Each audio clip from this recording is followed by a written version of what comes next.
How's it going, everybody? Today I want to do something a bit different and talk about Arrowzoom. This channel is supported by my personal pocketbook, so if you'd like to help me out, just like, subscribe, I greatly appreciate it. It is a US-based company that ships its products from Hong Kong, which include acoustic foam, soundproofing materials, staircase treads, LED lights, adhesives, insulation, etc. But what they're most known for is their acoustic foam. If you spent any time at all watching YouTube videos in the past few years, I'm sure you've spotted their foam in the background. Many YouTubers use it, not just those who are specifically working with sound. You may have even seen sponsored videos specifically from other tech tubers. I have not been sponsored by Arrowzoom. I was just looking to make a better recording environment. Now, if you've seen some of my past videos, you might have noticed that I was in the bedroom. And the reason for that is that it's a better recording environment. It's a smaller room. It has carpet on the floor. You can see that I'm sitting on a bed. There's a tapestry behind me, and there's also drapes behind me. Not to mention the closet that's right in front of me that I can keep open where all the clothes will help deaden the sound. And the reason why this is good is because out here where I am now is in the living room, I'm going to get a lot of reverberation, where the ceilings and floors are essentially made of concrete, and the flat walls made of sheetrock will create reverberations that creates a muddy sound. And when you're recording sound in any fashion, really, you want as clean of a sound as possible, where you can add a reverb or echo later. So I searched for some acoustic foam, and naturally I came across Arrowzoom. They have reviews all over YouTube. And like I said before, many tech tubers have reviewed it and have been sponsored by them, most of which were raving about them. But anyways, I went on Amazon, I went on their own website, and the reviews all looked fantastic. Even on their own website, they had a whopping 4.9 stars all together. So I did some browsing and I decided to pull the trigger on 12 50 by 50 centimeter pyramid panels. The shipping wasn't typically what you would expect from somewhere like Amazon, where it arrives in a day or at most, 5 days. It was about a week or so, but it came all the way from Hong Kong, and honestly, it was kind of like a traditional time frame that you would typically expect. The packaging was much smaller than I expected, and I was actually pretty surprised that they fit all 12 of them in there. And inside the packaging, among the instructions, was a little slip that just kind of made my heart sink a little bit. It was this. Congratulations, you get $10 within 3 days after receive of the items. Leave us a review at our store. We will give you $10 credit to you immediately. Look forward to your next shopping purchase. So before I even had the chance to actually try the product, the image in my mind of the brand had already been tarnished. This is the kind of thing I expect from a company selling knockoff workout equipment on Amazon, not from what I perceive to be a well-respected company in the acoustic foam market. So my trust was already broken.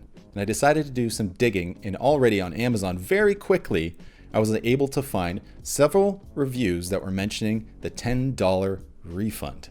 Ethically and morally, this is just reprehensible. It's against the terms of service of Amazon, Google, Yelp, and pretty much any company. And not only that, it's illegal. In 2013, in New York State, the Attorney General fined a number of companies for buying, faking, or incentivizing reviews. An underreported aspect of the settlement was a $10,000 fine levied on a tooth whitening company in New York City that had been offering a no-strings-attached $10 coupon off a future whitening in return for any review, good or bad. So that was for $10 off the next purchase for any review that's good or bad. This is worse. They're offering a refund for a 5-star review. But then again, if a company as big as Arrowzoom is looking at that, a $10,000 fine is a drop in the bucket. That's nothing. And as far as it goes for Amazon, I don't feel like they really have an incentive to stop that. I mean, the more reviews they have on their website, the better. In fact, I found out that they have their own program. It's called Amazon Vine, where they have professional reviewers review products. But at least in that context, the reviewer, as far as I know, has no contact with the company who's selling the product. But even still, it seems kind of fishy. And the crappy part is I think Arrowzoom has a pretty good product here. It's not the best foam you can find. It's just a middle of the road product. And I think it stands for itself. It's not as expensive as a brand like Auralex, which is supremely more expensive. And it's not like the cheap Amazon stuff. It's got its place. I mean, obviously it's not super dense, right? I mean, here's an example. If I just This isn't going to absorb all the sound, but it's going to diffuse it, and that's the most important part. That's why I have it. Here's an example. So if I've got the microphone near my face right now, and if I talk really close, I don't know if this is going to show up or not, but I'm talking right into the wall right now with the microphone near me. And over here, you can hear that the reflections have lessened quite a bit. My point is, it works. It works. It does what it's supposed to do.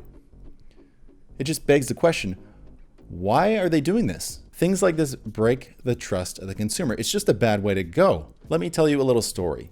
I love board games. I love playing board games. I play Dungeons and Dragons.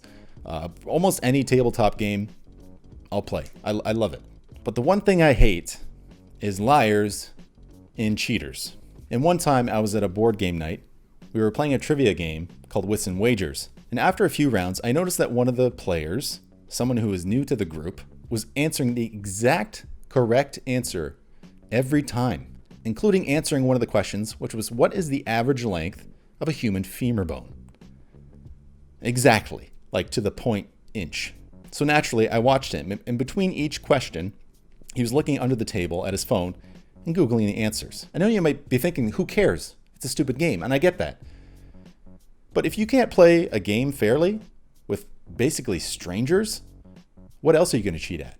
So ultimately, I don't know what to trust from this company. I know that I can't trust the online reviews anymore. Are they doing something fishy with YouTubers and other sites as well? I mean, just this whole experience has diminished my view on online reviews. Like this morning, I went to look at lav microphones because instead of using this microphone here all the time and just holding it in front of me, I'd like, to have a lav mic here. And I was looking at reviews, and as I was reading through, it felt dirty. Like, how many of these reviews are legit or not? And I know it's the internet. I don't have to trust everything on the internet. There's just this dark stain in my mind on reviews now. So that leaves me to decide on what to do about this. Well, I made this video, right? And I could go ahead on their website and leave a 1-star review complaining about this $10 refund that they're offering for reviews. And while that might get some notice, I don't know what Arrowzoom themselves is going to do about that. They could just delete it anyways. Now let me take a minute to talk to Arrowzoom directly. Stop trying to game the system. You have a place. You have a good product. Stop sending this crap out. Stand behind your product. So until I hear anything from Arrowzoom, not personally even, but even a public statement about this, I'm not going to trust them and I'm not going to buy from them. This has put me in a weird mood. Got to shake it off. Anyways, guys, if you liked the video, please like it. If you didn't like it, please let me know why. And remember to subscribe. This has been Tech Illiterate. My name is Nick. Thank you for watching.